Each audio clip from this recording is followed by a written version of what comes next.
Today I screwed up by pretending I spoke French. It all started at a networking event for our regional office.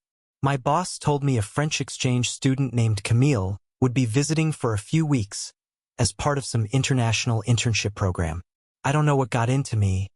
Maybe the wine, maybe the ego. But when someone asked if anyone spoke French, I raised my hand like a damn fool. I speak a little, I said with a shrug, trying to look humble and suave at the same time. Truth is, my entire knowledge of French came from 3 years of high school classes I barely passed and watching Ratatouille with subtitles. Camille's face lit up. Ah, enfin, quelqu'un qui parle français, she exclaimed. Everyone turned toward me, smiling, impressed. Oui, I replied, already sweating. That was mistake number 1. 10 minutes later, I'm chatting with her in my broken franglais when she spots an older man across the room and waves him over. Turns out it's her professor visiting from Paris, here to observe her internship. Camille turns to him and says, I think, this is the kind American who offered to help me practice. The professor smiles broadly and says, Alors, vous pouvez me dire pourquoi vous êtes intéressé par son visa? Translation. So, you can tell me why you're interested in sponsoring her visa? I freeze. I understand maybe half of what he just said. Parrainer sounds like parrain, which I think means godfather? Why would I be her godfather? Or wait, does it mean sponsor? Camille looks at me expectantly. Everyone else nearby goes quiet, clearly wondering what I'll say next. Panic. Oui, bien sûr. I nod enthusiastically. Say, un bon opportunité, oui? Camille's professor beams and says something that includes the words formidable and engagement. Camille gasps. Everyone starts clapping. My boss pats me on the back. I have no idea what I just agreed to. Later that night, Camille corners me. I'm so happy. I didn't know you'd help me extend my stay. My professor said it's very rare for a sponsor to volunteer so quickly. Now I'm panicking. I didn't just fake my way through small talk. I may have legally committed to sponsoring a foreign national. I try to backtrack gently. I think there was a miscommunication. My French is not, how you say, very strong. Her smile fades. You don't speak French? Just enough to order a croissant. I admit. The next day, HR calls me in. Camille had excitedly mentioned our arrangement in her daily check-in. I had to explain the whole thing, including my complete linguistic fraud. I didn't lose my job, but I did lose every shred of credibility in that office. I'm now croissant guy. Camille never spoke to me again, and the professor still sends me polite emails in French, which I forward to Google Translate with tears in my eyes. Moral of the story. Never pretend to be fluent in anything but your own dumb mistakes. Today I screwed up by installing a hidden camera to catch a ghost. My girlfriend Sarah had been convinced for weeks that our apartment was haunted. Doors creaking, lights flickering, items moved, typical spooky stuff. I didn't believe in ghosts, but I did believe in sleeping through the night without being nudged awake every hour so she could whisper, "Did you hear that?" Eventually, I caved. I told her I'd set up a camera to see what's really going on. But the real reason? I wanted her to finally see that there were no ghosts, just bad wiring and her overactive imagination. So, I bought a cheap little motion-triggered camera off Amazon. I set it up discreetly in our bathroom, the most haunted room, according to her, and left it rolling overnight while we slept. The next morning, I reviewed the footage, feeling like a smug ghost-busting genius. There were a few hours of nothing. Then, movement. I watched as Sarah entered the bathroom quietly around 2:30 a.m. holding something small and shiny. She turned on the sink, looked around like she was about to commit a crime, and proceeded to pick up my toothbrush. My toothbrush. She dipped it in a glass, squirted something from her jewelry cleaner bottle into the water, swirled it, and then, oh God, started scrubbing her rings with it. Not just gently brushing either. She was scrubbing like she was trying to erase her sins. Then she rinsed it off, put it back exactly where she found it, and walked out like nothing happened. I stared at the screen in horror. My sacred mouth tool had been demoted to a hardware brush. I didn't even know what to do. Ghosts I could handle. Exorcisms? Sure. But this was personal. So that night, I waited until she sat down on the couch with her tea, then casually said, "Hey, I checked the footage." She looked up, eyes wide. "Did you see anything?" "Oh, I saw something," I said. "Around 2:30 a.m. You were in the bathroom." Her face went pale. "Wait, you actually set up a real camera?" "Yup." She didn't say anything for a second. Then she whispered, "Did you watch the whole thing?" "All of it," I said, leaning in. "Would you like to explain why my toothbrush has been doubling as a jewelry polisher?" The silence was deafening. Then she blurted out, "It's soft bristled. It's perfect for delicate stones." I blinked. "So is a baby toothbrush. Or literally anything else. Like a cloth." She went red, mumbled something about how she meant to replace it, and then stomped into the bathroom. 5 minutes later, she handed me a new toothbrush. A pack of them, actually. Bribery by Oral-B. Needless to say, I no longer store my toothbrush in the open. And the ghost talk? It stopped immediately. Moral of the story, the only thing scarier than a ghost is your significant other's secret cleaning habits. Today I screwed up by mixing up the wedding ring and a candy ring pop. Proposing was supposed to be the most magical moment of our relationship. I had the location picked, a gorgeous overlook by the lake where we first kissed. I even arranged for her best friend to secretly record the whole thing from behind a tree. I also had a plan to be funny, which in hindsight was mistake number 1. See, I thought it'd be hilarious to pretend to propose with a ring pop first, one of those giant candy rings from our childhood. Then, after the laughs, I'd pull out the real diamond ring. Cute, right? I bought both rings. One box held the real ring in a velvet case, and the other had the cherry-flavored ring pop. I labeled them clearly, put them in my suitcase for our weekend trip with her family, and felt like a genius. Until the morning of the proposal. I was nervous and rushing. We were heading out for a casual hike, and I wanted the timing just right. I grabbed one of the little black boxes from my bag without double-checking. Rookie mistake. The hike was perfect. The weather was golden hour beautiful, and when we reached the top of the trail with the lake view behind us, I dropped to one knee. She gasped. Hands flew to her mouth. Her family, hidden nearby, peeked from the bushes. Cameras were recording. It was the moment. I opened the box. Inside was a ring pop, red. Sticky. Not diamond. She blinked. Then squinted. "Wait, what?" I faked a laugh and said, "Haha, just kidding. You didn't think I proposed with candy, did you?" I reached into my coat pocket for the real ring. Only it wasn't there. I patted every pocket like a panicked magician. Nothing. My fiancée, well, girlfriend at the time, just stared, half laughing, half confused. "I'll be right back," I mumbled and ran back down the trail to our car. I tore open my suitcase. And there it was, the real ring box. Still inside. The one I'd meant to grab. Heart pounding, I sprinted back up the trail. But I was too late. I arrived to find her standing near the lake, holding the ring pop, furious. And wet. Apparently, thinking it was all a dumb prank, she'd thrown the box into the lake. The real box. With the real ring inside. When I told her what actually happened, she paled. Her family emerged from hiding. Her mom screamed. Her dad cursed. Her sister started Googling how to find rings in lakes. We never found the ring.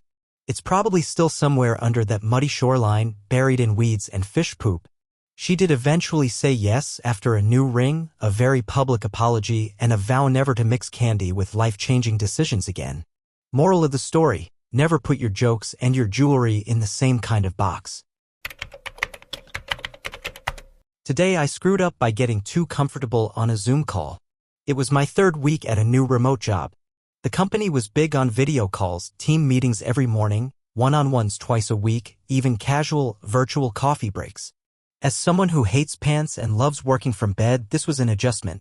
Still, I'd been doing well. Cameras on, smile ready, shirt ironed, above the waist, of course. I was thriving in my little rectangle of performance. Until one Monday morning. I was exhausted, having stayed up too late binging a conspiracy documentary. So when I rolled out of bed for the 9 a.m. all-hands meeting, I grabbed the closest mug on my desk, thinking it was coffee, and logged into Zoom with seconds to spare.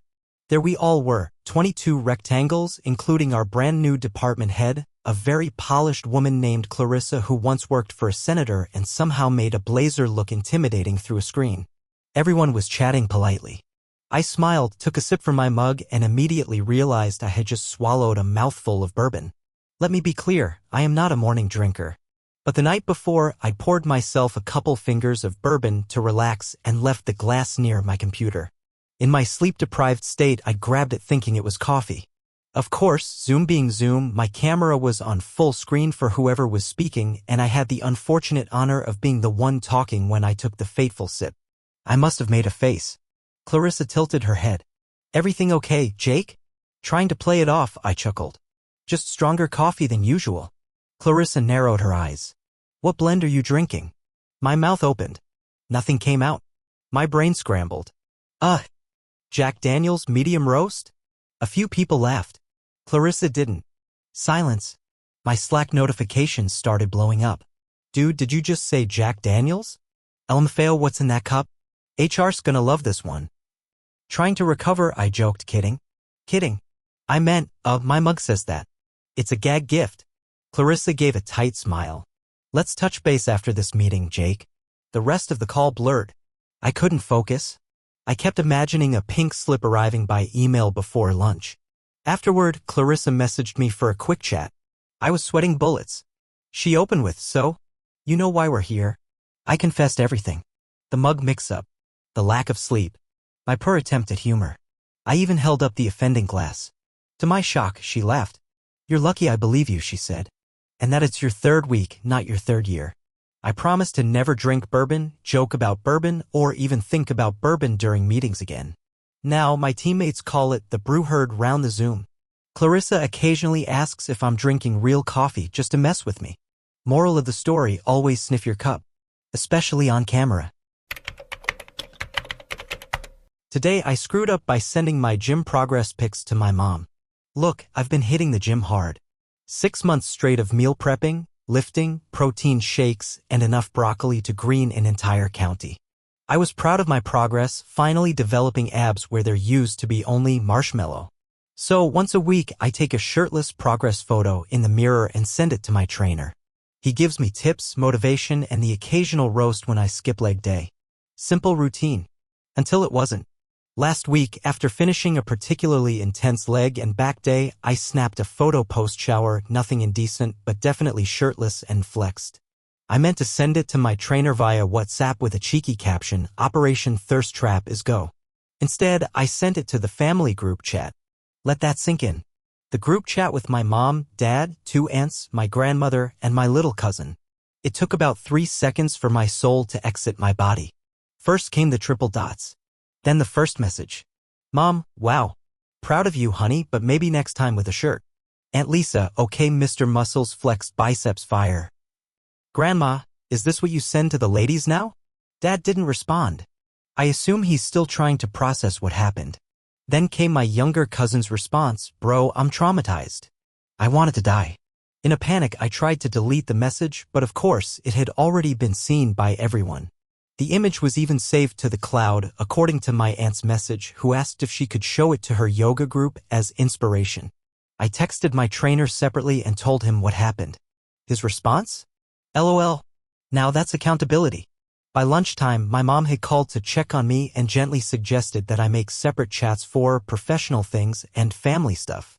She wasn't mad, just amused, and maybe a little concerned that I looked dehydrated.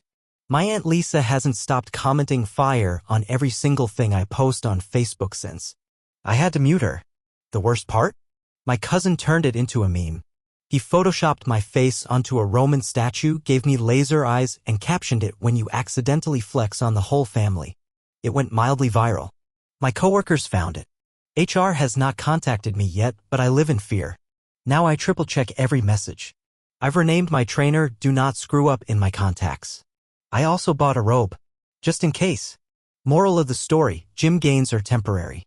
Screenshots are forever. Today, I screwed up by faking a sick day and ending up on the Jumbotron. I love baseball. I love it more than I love most holidays and definitely more than I love my job in data compliance. So when the championship series came to our city and tickets sold out in hours, I thought my chances were gone until my buddy scored 2 from a friend and offered me 1. The only catch? It was for a Wednesday afternoon game. And I unfortunately had a full calendar at work. Naturally, I did what any mature, responsible adult would do. I faked a stomach bug. Sent a 7:42 a.m. email to my boss that read, "Woke up feeling awful, probably food poisoning. Gonna rest and hydrate.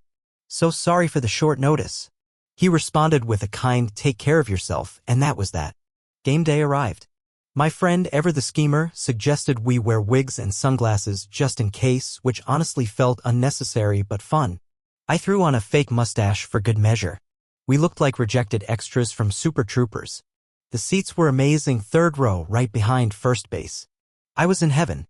I had hot dogs, sunshine, beer, and 9 innings of bliss ahead of me. Until the 4th inning. That's when the stadium camera operators panned the crowd. I guess the sight of 2 goons in sunglasses and facial hair at 2 p.m. on a weekday was irresistible.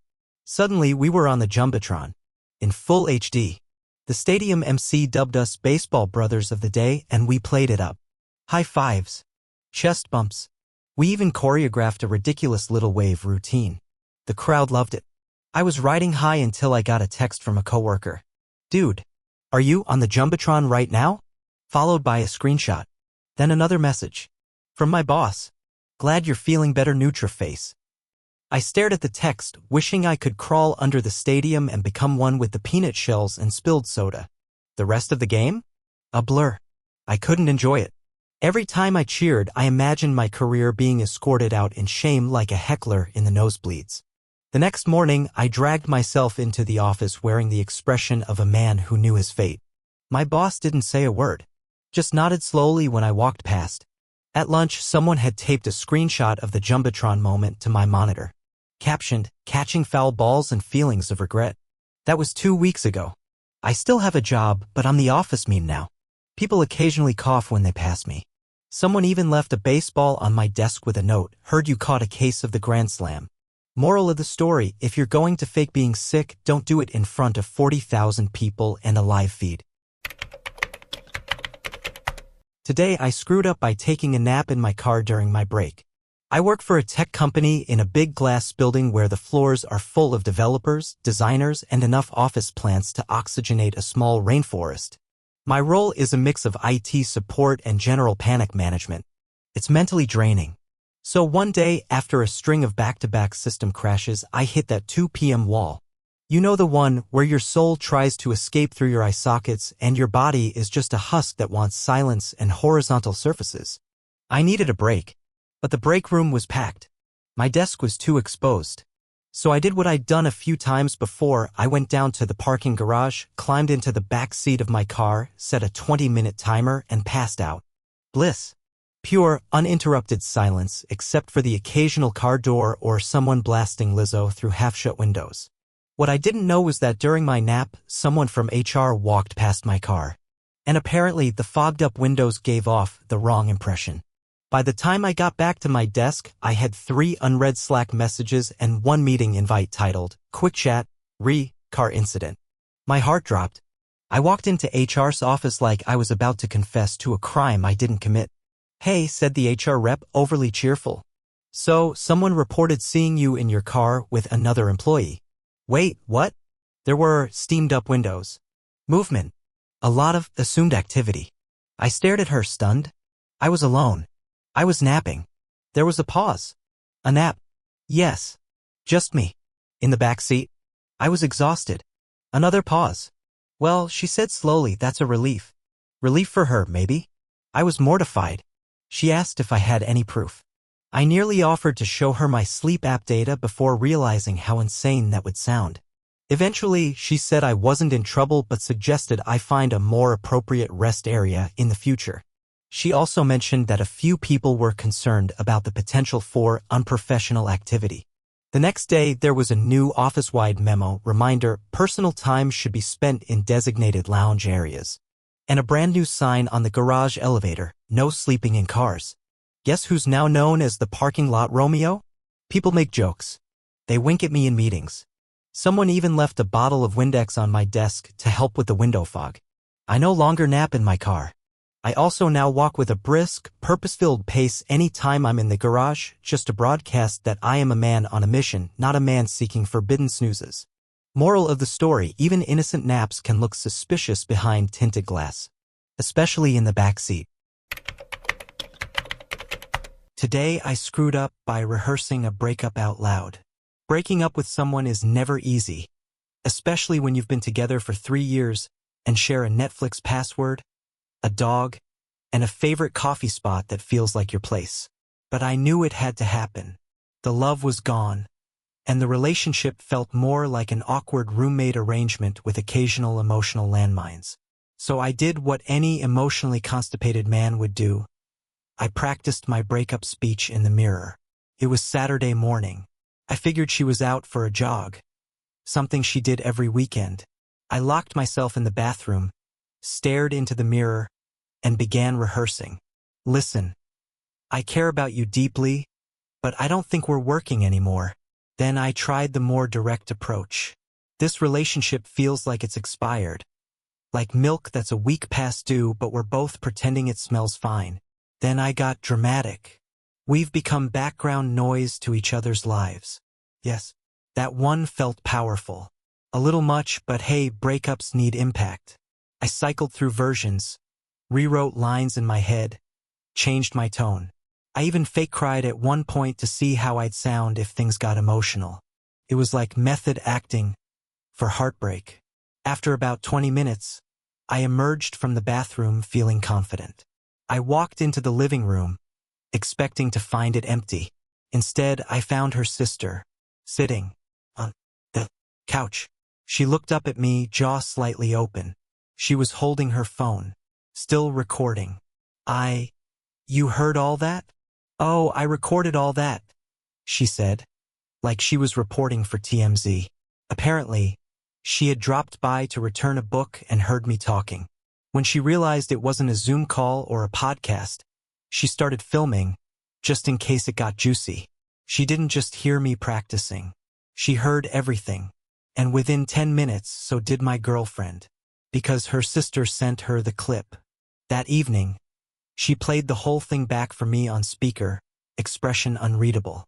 I sound poetic, I said, trying to lighten the mood. She didn't laugh. Instead, she said, I wish you'd just talk to me, instead of rehearsing a breakup monologue like you're auditioning for The Bachelor. We both agreed it was over, but it ended with more confusion and drama than I'd hoped. And her sister? She posted the audio on her Relationship Rants TikTok. It went mildly viral. One comment read, "This guy's breakup game is scripted.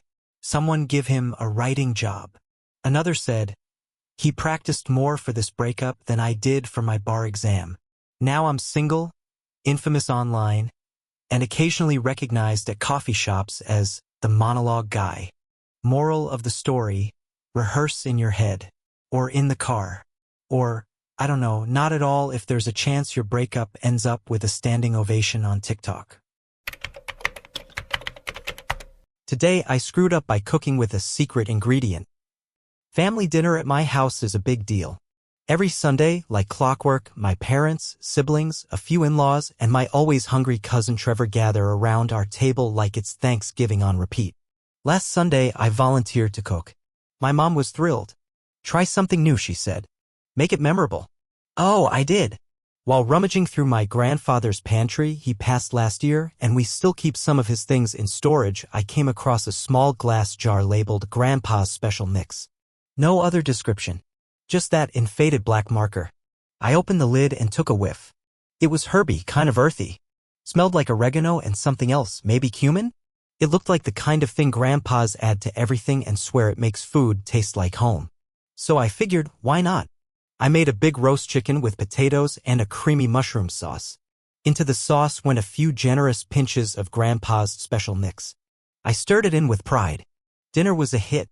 Everyone praised the flavor. My aunt even asked if I used truffle oil. I did not, but I nodded like I was a culinary god. Then, about an hour later, things changed. It started with Trevor, who groaned and said, "Man, I feel like I swallowed a balloon." He excused himself to the bathroom. Then my brother went quiet. Real quiet. Then suddenly sprinted out of the room. My mom followed. Then my sister. Within 15 minutes, 5 grown adults were fighting over bathroom access and the dog was hiding under the couch in terror. I was the only one who felt fine. No stomach rumblings, no sweats, no regrets until I remembered the jar. I went back into the kitchen and examined the label again. Nothing new. I opened it, took another whiff, and that's when it hit me. This was no secret spice. It was Grandpa's homemade herbal laxative blend. He'd made it years ago when he had backup issues and refused to take anything made by corporate hacks.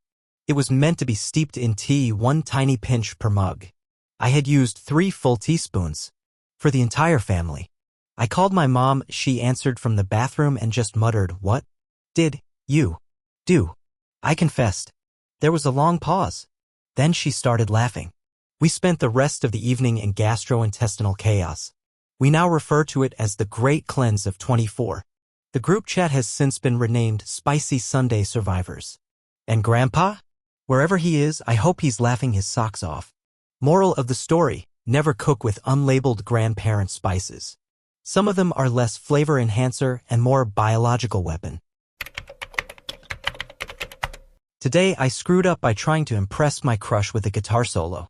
It was my best friend's birthday party, a backyard cookout with fairy lights, a keg, and enough red Solo cups to supply a college dorm for a semester.